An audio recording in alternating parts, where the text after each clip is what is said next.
Hello বিউজ বন্ধুগণ, আসসালামু আলাইকুম। আমি মালদ্বীপ জামাল। এখন রান্না করব একটা জনপ্রিয়, একটা আমাদের মালদ্বীপের পছন্দপ্রিয় একটি শাক। আপনারা সবাই ফলো থাকবেন, শাক পাক করতেছি, সবাই ফলো থাকবেন। সবাইকে অসংখ্য অসংখ্য ধন্যবাদ। এই ভিডিওর মাধ্যমে অনেক কিছু আপনারা শিখতে পারবেন যারা প্রবাসের মাটিতে আছেন। ধন্যবাদ। দর্শক বন্ধুগণ, আজকে আপনাদের মাঝে শেয়ার করবো। স্ক্রিনে দেখতে পাচ্ছেন মালদ্বীপ বিভিন্ন প্রান্তে, আইল্যান্ডে অনেক জায়গায় এই যে এগুলো থাকে দেখবেন। এগুলো মূলত কি এক ধরনের শাক। আমরা বাংলাদেশে যেমন শাক খাইতাম না পাক করে, তো মালদ্বীপ অনেক জায়গায় আছে। তো আজকের মতন আমি এইগুলা নিব।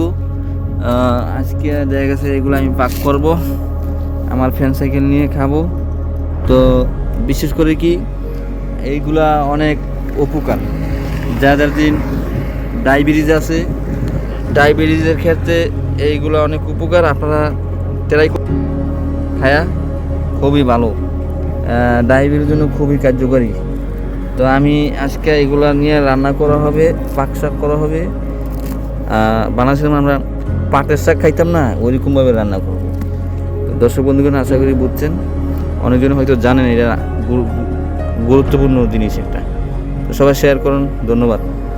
তো দর্শক বন্ধুগণ, আমি অলরেডি পেঁয়াজ কাটা স্টার্ট করতেছি। পেঁয়াজ, রসুন, আদা, এই তিনটা জিনিস লাগবে। প্রথমত কাটবেন, কুইটা কাইটা অবশ্য রেডি করবেন। তারপরে আপনারা কমপ্লিট। আমি কিভাবে রান্না করি অবশ্যই দেখবেন। আমার জীবনের প্রথম এই শাক রান্না। অবশ্যই যারা প্রবাসে থাকবেন অবশ্য বাড়ি থেকে শিখে নেবেন, বা প্রবাসের জীবনে লাইফে খুবই উপকার হবে, কারণ আপনারা তো রান্না বান্না শিখতে হবে। তারপরে পেঁয়াজ কাটা শেষ।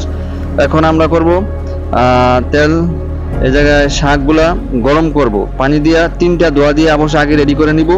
রেডি করার পরে এই জায়গায় আপনারা দেখতেছেন অনেক কড়াই ভিতরে আমি দিচ্ছি। এগুলা অবশ্য সিদ্ধ করব, দিয়া পানি দিয়া প্রচুর পরিমাণে সিদ্ধ করে পরে নামাবো। তা আমি আবার দেখতেই পাচ্ছেন আমার স্ক্রিনে।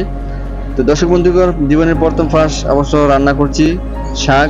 তো দেশের বাড়িতে অনেক সময় দেখতাম বড় ভাবি রান্না বান্না করতো, মাথা চিরা।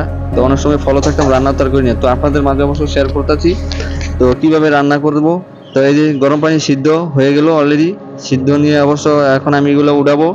সিদ্ধ করার পরে উঠানোর পরে অবশ্যই দেখতে থাকুন আর কমেন্ট করে আপনাদের মতামত জানাবেন। জীবনের প্রথম আমি শাক পাক করতেছি।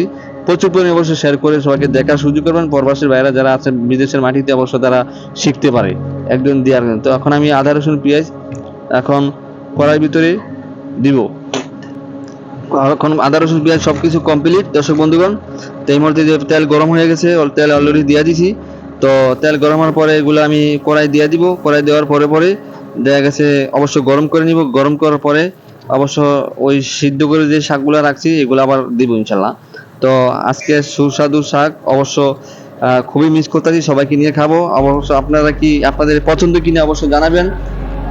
অবশ্য শেয়ার করে সবাইকে দেখার সুযোগ করবেন, যাতে এই দেখে কাজগুলো শিখতে পারে। রান্না বান্না বিদেশের মাটিতে খুবই গুরুত্বপূর্ণ, কারণ রান্না ছাড়া আপনি উপাস থাকতে পারবেন।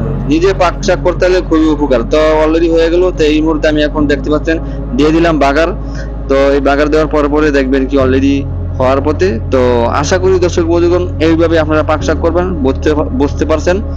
তো সবাইকে শেয়ার করে দেখার সুযোগ করবেন যারা আমাকে ভালোবাসেন। এই প্রবাসীর মাটিতে অবশ্যই আমি রান্না বান্না শিখতে আছি। আমার বড় ইচ্ছা যাতে আমি নিজে শিখতে পারি, আমার ভিউজ ফলোয়ারদের শিখাইতে পারি কিছু কাজকাণ্ড আমি কি করি। তো আশা করি আপনারা সবাই অনুভূতি খুশি হচ্ছেন। ধন্যবাদ সবাইকে দেখার জন্য ভিডিওটা। সবাই প্রচুর লাইক দেওয়া শেয়ার করেন। সবাই ভালো থাকবেন, সুস্থ থাকবেন। আসসালামু আলাইকুম। খোদা।